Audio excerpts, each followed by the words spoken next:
సంచలనంగా మారిన phone tapping ఎపిసోడ్లో ఎన్నికల వేళలో టీపీసీసీ అధ్యక్షుడిగా వ్యవహరిస్తున్న రేవంత్ రెడ్డి ఇంటి సమీపంలో ఒక్క ఆఫీస్ సెటప్ చేసి అక్కడ ప్రత్యేకమైన డివైస్ని ఏర్పాటు చేయడం ద్వారా రేవంత్ రెడ్డి ఇంట్లో మాట్లాడుకునే మాటల్ని విన్నట్లుగా సంచలన ఆరోపణలు తెర మీదకు రావడం తెలిసిందే.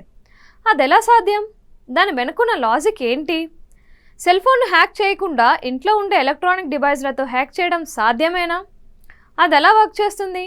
ఇలాంటి సందేహాలు వ్యక్తమవుతున్నాయి చాలామందికి. ఈ నేపథ్యంలో ఈ ఉదంతం గురించి కొందరు సైబర్ నిపుణులతో మాట్లాడినప్పుడు అలా ట్యాప్ చేయడానికి ఉన్న అవకాశాలు, దాని సాంకేతిక ఎలా అన్నది వివరిస్తూ వచ్చారు. ఇదంతా తెలుసుకున్న తర్వాత ఎవరినైనా టార్గెట్ చేయాలంటే అంత కష్టమైన పని కాదన్న విషయం అర్థమవుతుంది. ఇంతకు రేవంత్ ఇంటిని టార్గెట్ చేసిన టెక్నాలజీ ఎలా పనిచేసి ఉండొచ్చన్న అంచనాను కొందరు సైబర్ నిపుణులు విశ్లేషిస్తున్నారు. వారేం చెబుతున్నారంటే, గతంలో ఎవరైనా ఏదైనా సెల్ ఫోన్ను ట్యాప్ చేయాలంటే అందులో మాల్వేర్ను చొప్పించాల్సి ఉండేది. అయితే స్మార్ట్ ఫోన్లో సెక్యూరిటీ ఫీచర్లు పెరుగుతున్నట్లే లొసుగులు కూడా పెరుగుతున్నాయి. ఒకప్పుడు ఫోన్ చేతికి వస్తే తప్పించి వారి ఫోన్ను హ్యాక్ చేయడం సాధ్యమయ్యేది కాదు. అందులో మాల్వేర్ను చొప్పించుకుంటే ఫోన్లోని సమాచారాన్ని తెలుసుకోవడం సాధ్యమయ్యేది కాదు. అందుకే పలువురు హ్యాకర్లు లింకులు పంపటం, వాట్సాప్ అందుబాటులోకి వచ్చిన తర్వాత ఒక్క ఫోటోని పంపి దాన్ని క్లిక్ చేసినంతనే మాల్వేర్ ఇన్స్టాల్ అయ్యేలా చేయొచ్చు.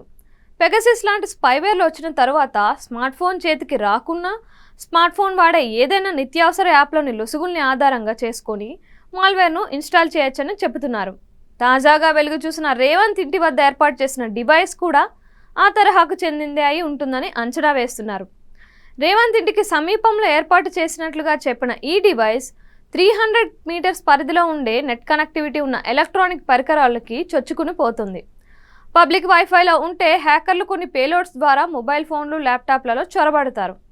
ఇజ్రాయెల్కు చెందిన సంస్థలు తయారు చేసే టూల్స్ అన్ని రకాల ఆపరేటింగ్ సిస్టంలో ఉండే లొసుగులు, వాటిలోకి చొరబడేందుకు దోహదపడే పేలోడ్స్ ఉంటాయి.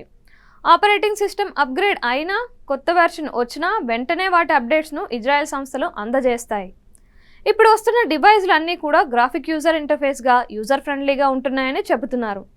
మొత్తంగా ఫోన్లలో మాల్వేర్ చొప్పించకుండా కూడా ట్యాపింగ్ చేసే వీలు ఉంటుందన్నమాట.